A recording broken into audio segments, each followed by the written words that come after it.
Friends, good morning. तो आज हम लोग पढ़ेंगे क्लास 10th का मैथ। चैप्टर का नाम है बहुपद। बहुपद पढ़ेंगे, प्रश्नावली 2.1।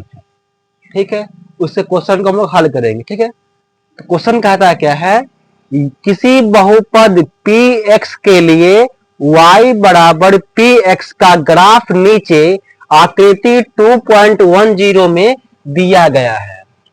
प्रत्येक स्थिति में px के शून्यकों की संख्या ज्ञात कीजिए। ठीक है, इस क्वेश्चन को हल करने से पहले हमने एक लिखा है नोट, और वह नोट से पूरा क्वेश्चन आपका सॉल्व हो जाएगा। ठीक है, देखते हैं वो नोट क्या है। तो कहता क्या है नोट में, यदि कोई रेखा x अक्ष को जितनी बार काटेगा उसकी शून्यक उतना ही होगा। यानी जानते आप लोग क्या है कि एक्सिस में दो अक्ष होता है ना, एक होता है आपका x, एक होता है आपका x डैश होता है, एक होता है y और एक होता है y डैश। यानी जो रेखा खड़ी है उसे हम लोग कहते हैं y अक्ष कहते हैं। जो रेखा पड़ी है यानी क्या हुआ है, सूती हुई है ना, उसको बोलते हैं हम लोग x अक्ष।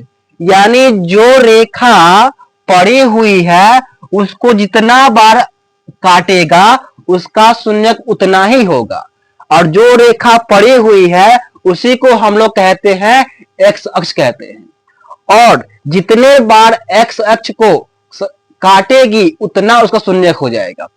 जैसे देखते हैं हम लोग यहाँ पर कि इस अक्ष को कितना काटा है, तो एक बार काटा, दो बार काटा, तीन बार काटा, चार बार काटा। जितने बार काटेगी उसका शून्यक उतना ही होगा। तो यहां पर हमने देखा कि x अक्ष को रेखा जो है चार बार काटा है, इसलिए इसका क्या होगा, शून्यक। शून्यक जो हो जाएगा कितना होगा, तो 4 हो जाएगा। अगर x अक्ष को नहीं काटेगा तो शून्यक इसका 0 हो जाएगा। ठीक है, हम बात करते हैं क्वेश्चन पे। देखिए यहां पर देख रहे हैं क्या आप कि x अक्ष को कोई काट ही नहीं रहा है। कोई काट रहा है क्या, देखिए तो नहीं काट रहा है। सिर्फ काटना चाहिए x अक्ष को, इसके अलावा नहीं करना चाहिए किसी को। अगर y काटता है उसका मतलब नहीं है हमको, सिर्फ मतलब जैसे x अक्ष को है। जितने बार काटेगा x अक्ष को उतना शून्यक होगा। ठीक है, तो यहां पर जो है x को काट ही नहीं रहा है, जब नहीं काटेगा x तो शून्य कितना होगा आपका, 0 हो जाएगा। यहां पर अतः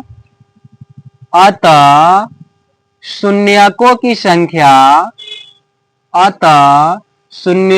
संख्या कितना हो जाएगा, यहां पर 0 हो जाएगा। कितना हो जाएगा आपका, 0 हो जाएगा, या कह सकते हैं शून्य हो जाएगा। ठीक है, क्या कहेंगे वो, शून्य हो जाएगा।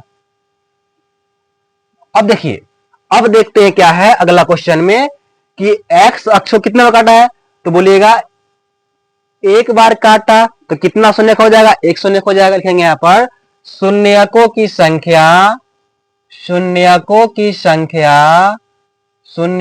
कितना हो जाएगा आपका, यहां पर आंसर हो जाएगा आपका 1। क्या होगा आंसर, 1 हो जाएगा। देखिए यहां पर, तो यहां पर x अक्ष को एक बार काटा, दो बार काटा, तीन बार काटा।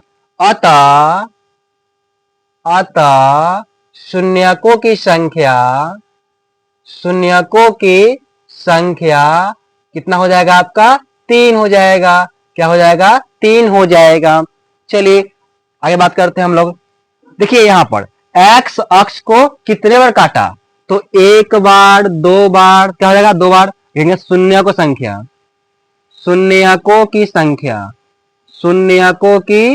संख्या कितना हो जाएगा आपका, 2 हो जाएगा। कितना हो जाएगा आपका, 2 हो जाएगा। ठीक है, फिर बात करते हैं, देखिए आगे बात करते हैं। तो x अक्ष को कितना काटेगा, तो एक बार, दो बार, तीन बार, 4 बार। लिखे क्या पर, शून्यकों की संख्या कितना हो जाएगा आपका, 4 हो जाएगा। कितना हो जाएगा आपका बाबू, 4 हो जाएगा। ठीक है, फिर बात करते हैं आगे। देखिए इस क्वेश्चन को आप लोग कमेंट में बताएंगे आंसर। ठीक है, देखिए कहता है क्या है, एक बार काटा, दो बार, तीन बार। कितना काटा, 3 बार। क्या होगा आंसर का, इसका होगा आंसर आपका शून्यकों की संख्या शून्यकों की संख्या कितना हो जाएगा आपका 3 हो जाएगा। बस कुछ नहीं करना है, सिर्फ नोट को पढ़ लेना है, क्वेश्चन बनेगा। नोट कहता क्या है, यदि कोई रेखा एक्स अक्ष को जितनी बार काटेगा उसकी शून्यक उतना ही होता है। ओनली एक्स को, केवल एक्स को काटेगा उसी का होगा। ठीक है आपका। चलिए आज के लिए इतना है, फिर मिलते हैं हम लोग अगले क्लास में। ठीक है, चलिए।